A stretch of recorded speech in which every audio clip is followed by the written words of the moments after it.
Hello again. I'm Stacy Skolton, and this is part 2 of my Internet Use Violations case study. And here are some of my reflections on this case study.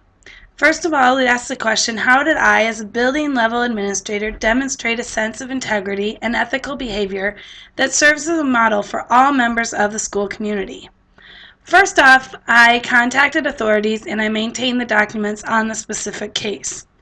I did not assume the guilt of one student, but chose to use the situation as a means of reinforcing the rules and showing the students that I was in support of them. Number 3, I maintained student and teacher confidentiality in the situation and even reminded the teachers to keep information private. Number 4, I informed staff of the threat, but I did not make it bigger than it was. I didn't make it larger than it seemed or anything. I let them know what the situation was, but that we were handling it.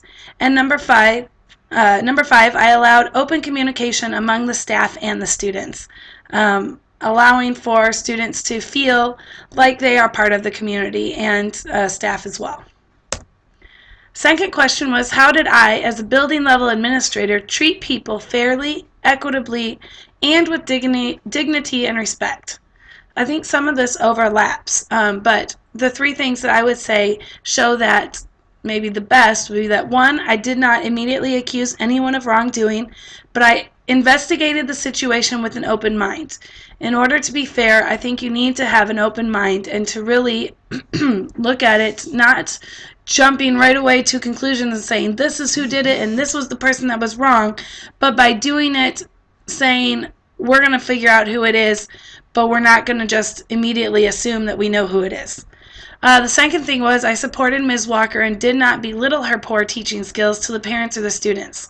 If parents were calling and complaining, I would handle it in the manner, but I also supported Ms. Walker. I would make sure that she was treated fairly. I don't think it's fair to immediately take the parent's side, especially when you're talking about a wealthier school, to just go ahead and right away take the parent's side or take the student's side without even hearing out your teachers, I don't think is correct. But instead of doing that, I think Dr. Forbes, and if I were the administrator, I would do this, but support Ms. Walker, help her to figure out ways that she could be a better teacher and therefore lessen the stress of the students so that everyone was treated with respect. And third, I was concerned with everyone's safety, including the students and Ms. Walker. I didn't worry about how prestigious the high school was and how it might look bad on the school. Instead, I was concerned about making sure that all the students were safe and that Ms. Walker was kept safe. So I believe that was showing that fairness and equality. And third, how did I, as a building level administrator, demonstrate a personal and professional code of ethics that inspires others to higher levels of performance? I think there are 4 ways that I did this, and like I said with the other questions, I think they all kind of overlap, but the 4 ways that I think really highlight this is, number 1, I followed the district's and the school's policies and procedures. I followed what was supposed to be done, and I think in order to do something ethically, you should abide by what the organization that you're working for, what their rules and policies are. And so I did that by following the district's and the school's policies and procedures. Number 2, I took care of the matter immediately and justly. I didn't wait for it to get bigger. I made sure to take care of it, but I also made sure that no one was unjustly accused or that I just automatically assumed. I did it in a straightforward way, but made sure that everyone was treated fairly and professionally. Number 3, I didn't blow it off as a minor prank, but I took it very seriously and I dealt with it appropriately. I dealt with it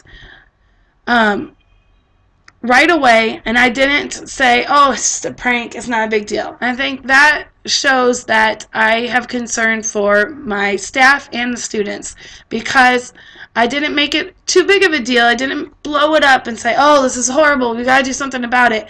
But I did make sure let the students and the staff know that it is not going to be taken as a minor prank, but it will be taken seriously and something will be done. And number 4, I treated Ms. Walker and the students with kindness and respect. Like I said, I I went through due process with the student that would be at fault. I would go through due process to make sure that the student was treated fairly and ethically. And I made sure that Ms. Walker was not embarrassed or belittled in front of her students. I treated her with kindness and was giving her the help that she needed.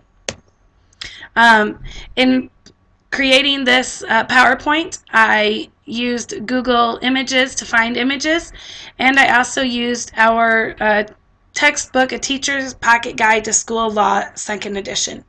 Thank you for listening.